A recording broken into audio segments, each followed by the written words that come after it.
আমি মঞ্চে আসার জন্য অনুরোধ করব। আমাদের মধ্যে উপস্থিত রয়েছে কর্ণধর কিস্কু, অরিত্র ব্যানার্জি, আবু সাকিব শেখ এবং সুদীপ্তা দত্তকে।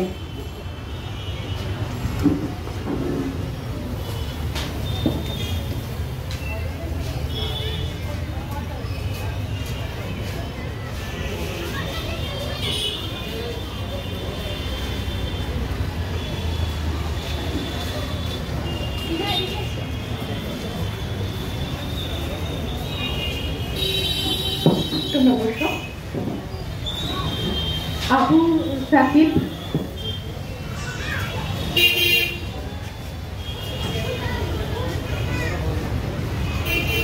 আমি একটু দিদিকে আরেকবার একটু কষ্ট দেবো। দিদি একটু আসুন, আমি অরিত্রকে একটুখানি শুভেচ্ছা জ্ঞাপন করবেন। অরিত্র ব্যানার্জি।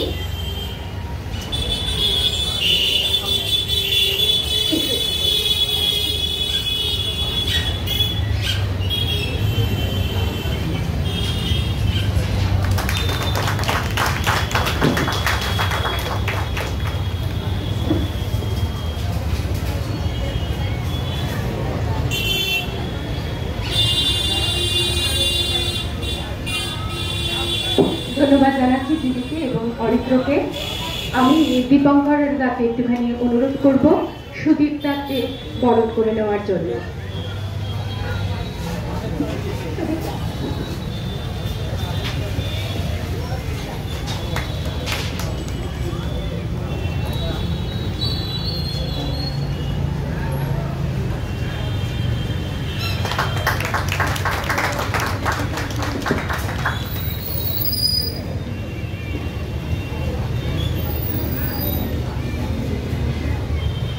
অনেক ধন্যবাদ জানাচ্ছি দুজনকেই। আমি একটুখানি ডেকে নেব গৌরব ভট্টাচার্যকে। গৌরব ভট্টাচার্যকে একটু ডেকে নেব।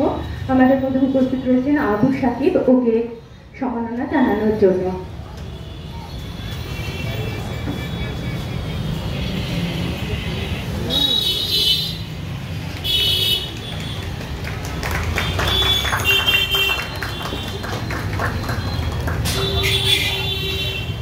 ধন্যবাদ জানাচ্ছি দুজনকেই।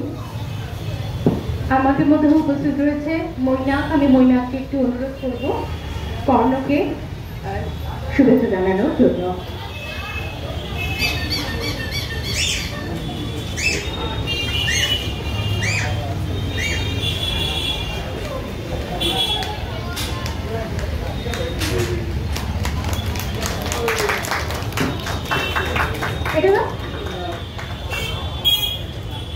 ধন্যবাদ জানাচ্ছি মহিলাকে এবং কর্ণকে। আমি এবার একটু জিনা খাতুনকে অনুরোধ করব সবাইকে একটু ছোট্ট এই উপহারটা তুলে দেওয়ার জন্য।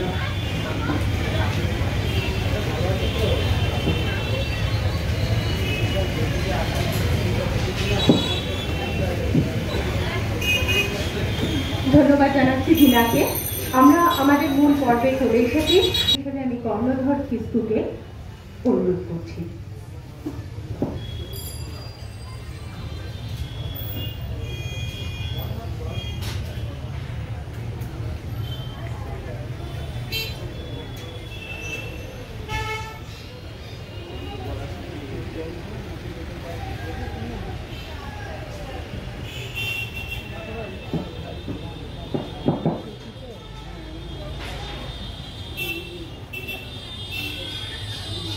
মঞ্চে উপস্থিত সকল অতিথিবৃন্দদের জানাই প্রণাম এবং আমার সহপাঠীদের জানাই শুভেচ্ছা।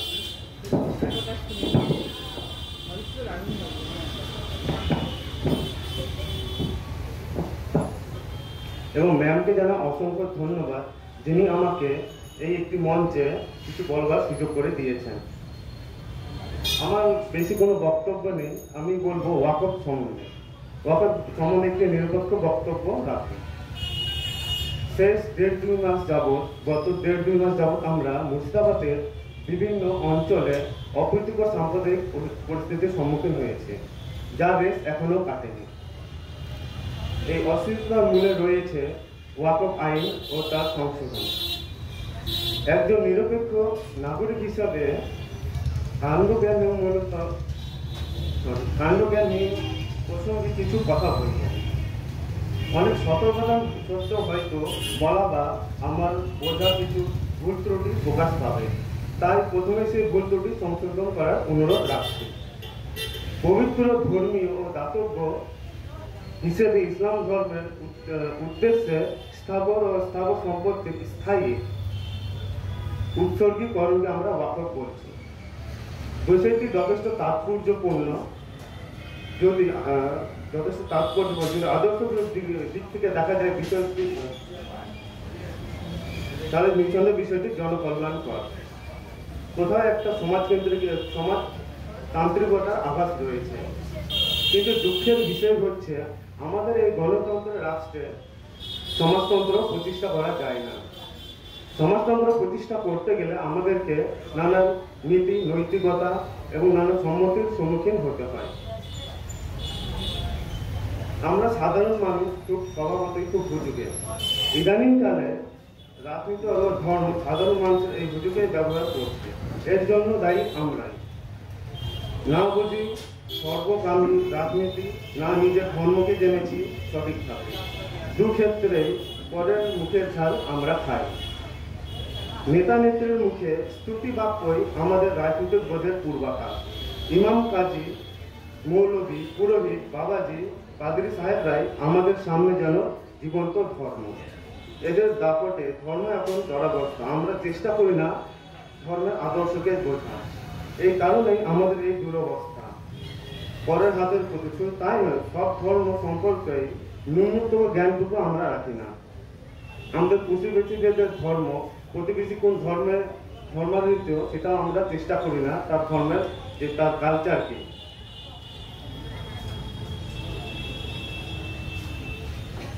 এখন যদি আমরা আমাদের পড়োশীর ধর্মকে, আচার বিচার, সংস্কারকে জানার চেষ্টা করি বা শ্রদ্ধা করি, তাহলে ধর্মকেন্দ্রিক অশান্তি বা বিভাজনের রাজনীতি থেকে প্রতিবেশীকে আমরা বাঁচাতে পারি। দুঃখের বিষয়, হিন্দু ধর্মের সর্বসহিষ্ণুতা, উদারতা ইদানিং বড্ড সংক্ষিপ্ত হয়ে গেছে। কপালে তিল কেটে 3 কোনা পতাকা দিয়ে লম্ফকম্প আর ব্রত পালনই হিন্দুত্ব নয়। কোরআনের গভীর মানবিক আদর্শ কয়জন মুসলমানই বা পারে? ক্রিসমাস পালনে কি আর যিশুর নীতিশীল জীবনের প্রতি শ্রদ্ধা পথ প্রদর্শক? জনজাতির পালনীয় আচার বিচারের গভীরের মূল্যবোধ বা প্রকৃতির প্রতি শ্রদ্ধাবোধের ধারে ধারে কি কেউ? তাই পরিচিত হয়ে অন্য ধর্মের উপর আক্রমণ করা বা ধর্মীয় শ্রেষ্ঠত্ব স্থাপনের জন্য এলাকায় বিধর্মী সহনাগরিকদের প্রহার বা আক্রমণ নিতান্ত অমানবিক। আসলে কোনো ধর্ম কখনো ত্রাস তৈরি শিক্ষা দেয় না। ধর্মীয় মৌলবাদের কবলে পড়ে সাধারণ মানুষ ধর্মকে প্রতিযোগিতার একটি বিষয়ে নামিয়ে এনেছে। শ্রেষ্ঠত্ব বা নিকৃষ্ট নয়, নিজেকে নিরপেক্ষভাবে মধ্যমপন্থী করতে হবে, যেমনটা বলতেন শ্রী চৈতন্যদেব। তিনি বারবার বলেছেন, মধ্যমপন্থী হওয়ার সূত্র ধরিয়ে দিয়ে গেছেন। ওয়াকফ বা দেবত্ব তার সুষ্ঠু বন্টন হোক এবং সৎ কাজে লাগুক, এটাই সাধারণ নাগরিক হিসেবে চাইব। আর চাইব কোনোভাবেই যেন আমাদের চেতনা ধর্মীয় বা রাজনৈতিক মৌলবাদের কবলে পড়ে দম বন্ধ হয়ে না। সকলের শুভবোধের উদয় হোক, এটা আমি প্রার্থনা করব। ধন্যবাদ। কর্ণধার বিষ্ণু সম্বন্ধে আমার দুটো কথা না বললেই নয়। ও এসেছে সুদূর বালুরঘাট থেকে।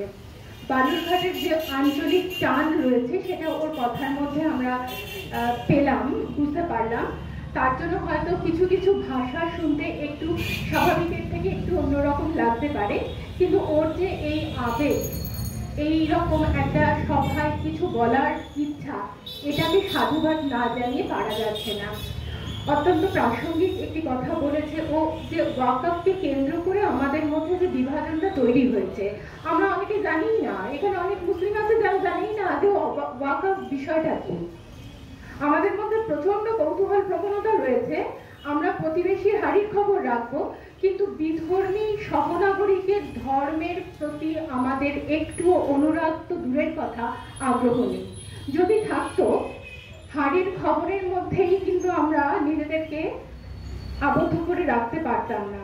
আমরা ধর্ম বলতে ওটুকুনি বুঝি, যেটা অরিত্র বলল আচারণ, এবং আমরা আচরণ বলতে আরো সংক্ষিপ্ত করে নিয়েছি, আমাদের যেটুকুনি মনে হয় তার থেকে নির্যাস হিসেবে তুলে নিয়েছি শুধুমাত্র খাওয়া এবং পোশাক। এ জবাই না করলে খাবে না, ও ওইটা ছোঁয়া লাগলে খাবে না, ও নিরামিষ ছাড়া খাবে না, এই আহার দিয়ে ছুটমার্গ তৈরি করা হচ্ছে, কাজের কাজ আসলেই কিছু হচ্ছে না। পোশাক পরতে হবে হাত পা মুখ পর্যন্ত ঢাকা, অমুক জায়গায় যাচ্ছি, ধর্মসভায় যাচ্ছি, লাল পাড় সাদা শাড়ি মাস্ট, এই ব্যাপারগুলো থেকে এক্ষুনি বেরিয়ে আসা উচিত।